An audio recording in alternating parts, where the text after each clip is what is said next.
তাকওয়া তোমার visa. Passport নিলাম রোজার আগে, ঈমান নিলাম। একটা মাস রোজার মাস, গুনাহ থেকে বাঁচবা, ইবাদতে লাগবা।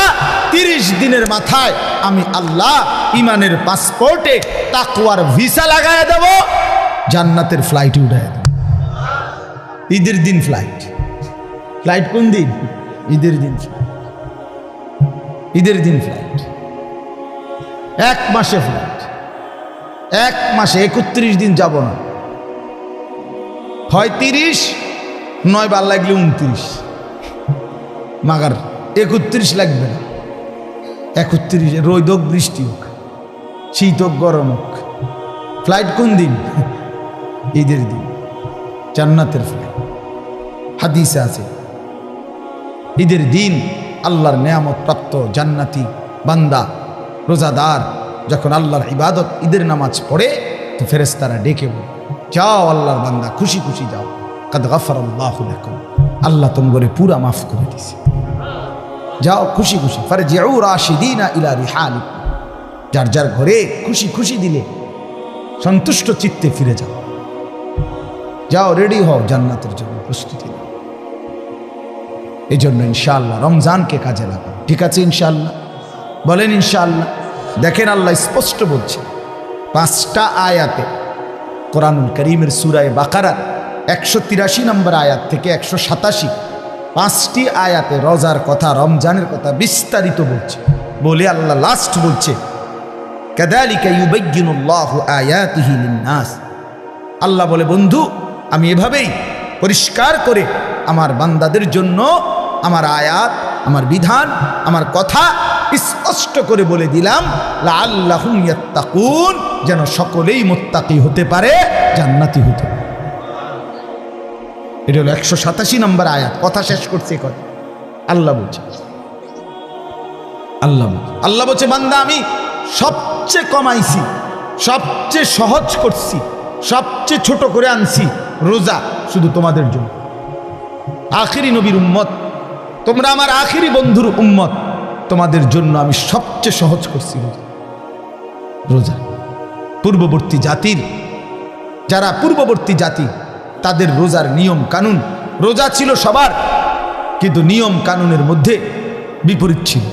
বিশেষ করে আমাদের নবী সাল্লাল্লাহু আলাইহি সাল্লামের সাহাবায়ে কেরামের আমলে তাফসীরে আছে স্পষ্ট, ওলামায়ে কেরাম জানে, যখন রোজা ফরজ হয়েছে, মজার কথা শুনে, যখন রোজা শুরু হয়েছে সাহাবীদের জামানা, তখন রোজা কেমনে রাখত? নিয়ম ছিল সন্ধ্যাবেলায় ইফতার করার পরে, ইফতার করে না সূর্য ডুবলে, তো এই সময় ইফতার করার পরে এই বাকি যে রাতটা, এই রাতে যতক্ষণ সজাগ থাকবে প্রথম, এতক্ষণই খানা দানা, স্ত্রী মিলন এগুলো করতে পারবে।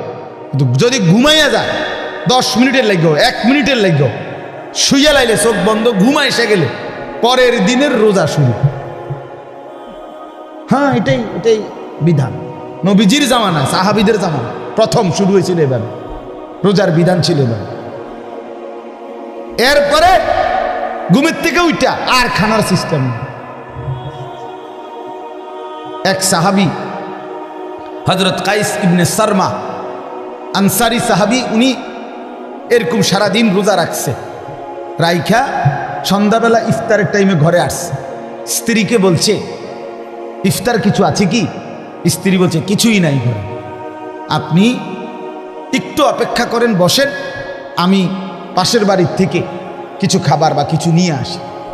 স্ত্রী গেছে পাশের ঘরে, কিছুটা তাদের কাছ থেকে খাবার ধার নিয়ে ঘরে আসছে। আইসা দেখে ওনার স্বামী সারাদিন ক্লান্তিতে মেহনত করে আসছে, একটু কাইত হয়েছিল, ঘুমায় আসছে। এখন স্ত্রী তো ঘুম থেকে জাগায় বলতেছে, ইন্নালিল্লাহ, আপনার তো রোজা শুরু হয়ে গেছে। বলছে, হ্যাঁ, আমি আর কি করবো এখন, তার কিছুই খাইতে পারে না। তো আজকের সারাদিন উপাস, সারা রাত উপাস। পরের দিন দুপুরবেলা এই সাহাবী বেহুশ হয়ে গেছে, আর উঠতে পারতেছে না। কেন? লাগাতার এই কষ্ট। কথা বুঝছেন কি? এখান দিয়ে 12, ওখান দিয়ে 12, 24 ঘন্টা, আরো ওখান দিয়ে ধরেন আপনি 6-7 ঘন্টা, প্রায় 30-32 ঘন্টা পরে উনি কি হয়ে গেছে? বেহুশ হয়ে গেছে। নবী সাল্লাল্লাহু আলাইহি ওয়াসাল্লামের কাছে জানানো হয়েছে। আরেক সাহাবী রাত্রিবেলা ঘুম থেকে উঠে বেখেয়ালে ওনার স্ত্রীর সাথে মিলিত হয়েছে। তো ওনারও বড় ক্ষতি হইল, কারণ রোজা তো শুরু হয়ে গেছে। এই দুইজনের দুই বিষয়ের কারণে আল্লাহ তাআলা বলছেন, বন্ধু ঠিক আছে চলেন আরো কম, আপনাকে যে আমি ভালোবাসি, আল্লাহ বলছেন বন্ধু আপনাকে যে খুব পছন্দ করি, আপনার উম্মত তো আপনাকে ভালোবাসলে আপনার সাথে যা কিছু সব কিছুকেই আমি ভালোবাসি, আপনার উম্মতকেও ভালোবাসি, আপনার গায়ের চাদরকে ভালোবাসি, আপনার গায়ের কম্বলকেও ভালোবাসি। কোরআনে আছে ইয়া আইয়ুহাল মুজাম্মিল ইয়া আইয়ুহাল মুদ্দাসসির।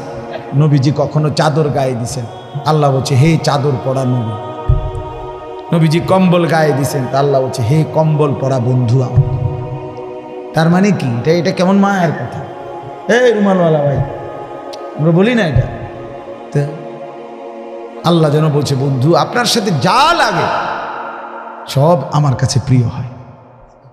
চাদরও দামি, কম্বলও দামি। আয় হায়, যদি চাদর দামি হয়, কম্বলও দামি হয় নবীর সাথে, আপনি আমি লাগলে কি পরিমাণ দামি হব? তাহলে কেন দাড়ি কাটেন? দাড়ি কাটেন কেন? কাইটেন, এটা অভদ্রতা, অসুন্দর। পৃথিবীর কোনো গবেষক, দার্শনিক, পণ্ডিত, বুদ্ধিজীবী, কাফের, মুশরিক, বেঈমান, ইহুদি, খ্রিস্টান, নাস্তিক, মুরতাদ, হিন্দু, বৌদ্ধ, পৃথিবীর কেউ, কোনো গবেষক, আমি চ্যালেঞ্জ করলাম, কোনো বুদ্ধিজীবী কাফেরও আজ পর্যন্ত গবেষণা করে প্রমাণ করতে পারে নাই যে দাড়িওয়ালা চেহারার চাইতে শেবওয়ালা দাড়িবিহীন চেহারা সুন্দর, হ্যান্ডসাম। এটা কি যুক্তিতে, কি গবেষণাতে, কোন মেশিনে ধরা খাইছে? এটা কথা বোঝেন নাই আমনে কদ্দুর জানলে আমারে কদ্দুর দেখাইয়েন, এরপরে প্রমাণ যদি করতে পারেন তো জেনে আমার বিচার করণ দরকার, আমি হেনে যাবো বিচার।